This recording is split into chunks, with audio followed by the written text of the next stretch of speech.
Patty, I think I met first at Cathedral of Hope and also at the Maria Cannon Zen Center. And so it's been really nice to see her deepening in her practice over the last year. And I'm very grateful that she's here to share from her heart this evening. Thank you. Thank you. Well, first of all, I want to explain about deaf culture, and then I'll talk a little more. Deaf culture, like the word hearing, like you guys are all hearing, you're not deaf, right? You understand? I'm deaf, you're hearing. And in deaf culture, that's what we call you guys, is hearing. And deaf individuals, each individual is different. We're not all the same. Like Daniel and I are obviously different. He's deaf, I'm deaf, but we're very different. We're not the same. Just like you and each of you are special in your own way. You're different. My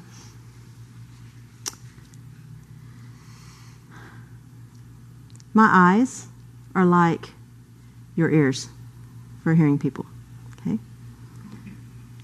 My eyes are like a substitute for my ears.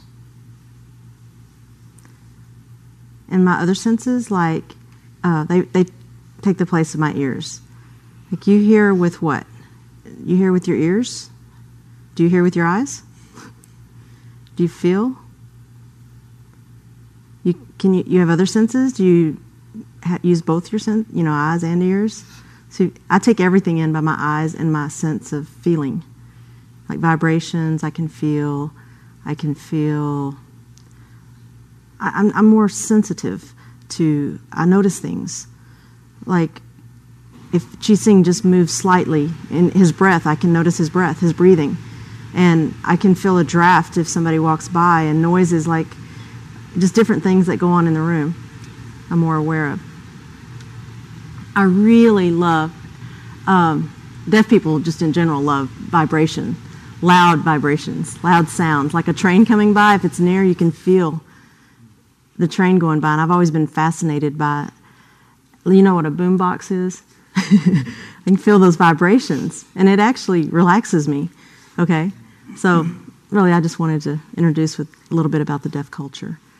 My Zen experience, I want to talk about before and after. My partner is Joni over here. She started Zen. She joined the Marie Cannon Zen Center. And I kept noticing, I thought, why does she keep going to this place to meditate? I don't understand why she's going there. And, she started talking about, your thoughts, like clouds going by, and I'm like, well, I don't hear anything. It's silent. I'm silent all the time. So I just wasn't interested. And a couple of months later, I noticed the window was open at home, and she was just sitting there. And about 6 months later, she went to a silent retreat, a session for 1 week. And when she came back from that week-long session, I saw something different in her. I said, whatever that is, I want it. She's a different person. She seemed more calm, more relaxed, more laid back. Before, she was just all over the place, just... Now she's more relaxed and calm. And I just noticed a change in her. And I was just curious about that. I said, I want that. What is the Zen? Tell me more. So I started going to Zen. And that's how I started. The first time I went, I struggled. It was a real struggle. Before Zen, I was always, I had a lot of worries about what if this happened. I would feel vibrations. I'm like, what's that noise? What's what's going on? A draft. I needed to know now. I had no patience. It was like, and the next time I went to the Zen Center, I said, Joni, what's that noise? What's that vibration? She said, there's a train outside. And then the next vibration, I'm like, what's that? And she said, that's the heater. And then the lights kept flashing. I'm like, what's that? And she's like, oh, the monitor's playing with the light. So then I started learning to ignore all of those things. And then when something happened, I just got centered and focused. And still, I sometimes struggle. And one weekend at a silent retreat, I had this experience. There was no talking. It was complete silence, no reading, writing, nothing. Just, it was Friday night, all night, and then Saturday till noon. We stayed at the place. I was just engulfed in it. And then after it was over, I didn't want to leave.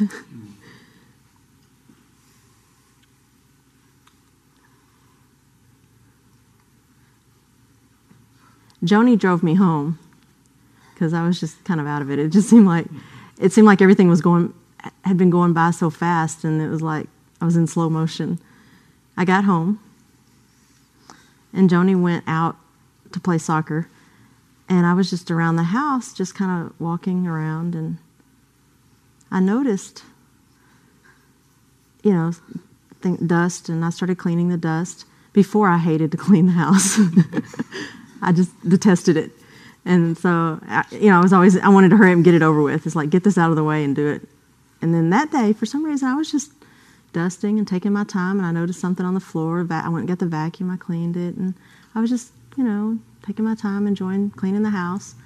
And Joni came home, and she noticed. She's like, wow, this is wonderful.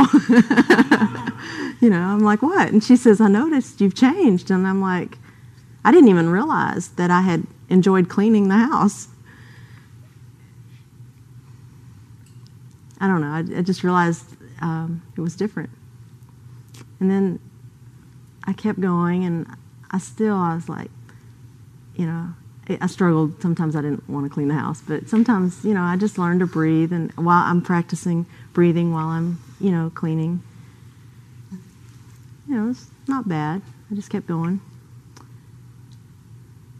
And then at work, before, I would always stress out. I was always just stressed, I'd have to change at work, and everything was rush, hurry, get this done, and I'd go home and it'd be calm, and I'd have to change.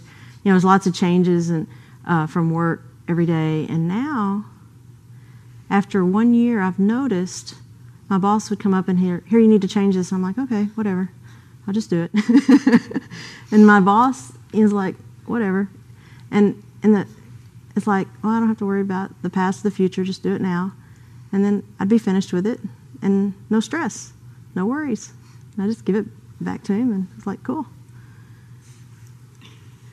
And then later on, my boss, before he was always giving me things saying, change this, and, this work. My boss just kept saying, change it. And the last minute, he'd give me things and be all stressed out. And then I just like, do it. And I was like, okay, just breathe. Just do it now and just focus.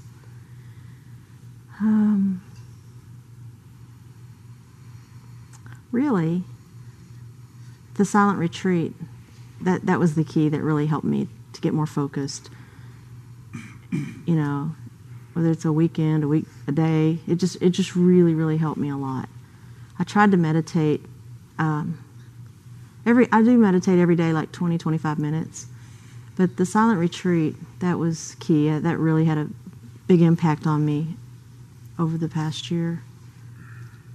I noticed some people think deaf people, it'd be easy for deaf people to meditate. They think, oh, you're deaf, it's easy, you can't hear anything. But it's really not true.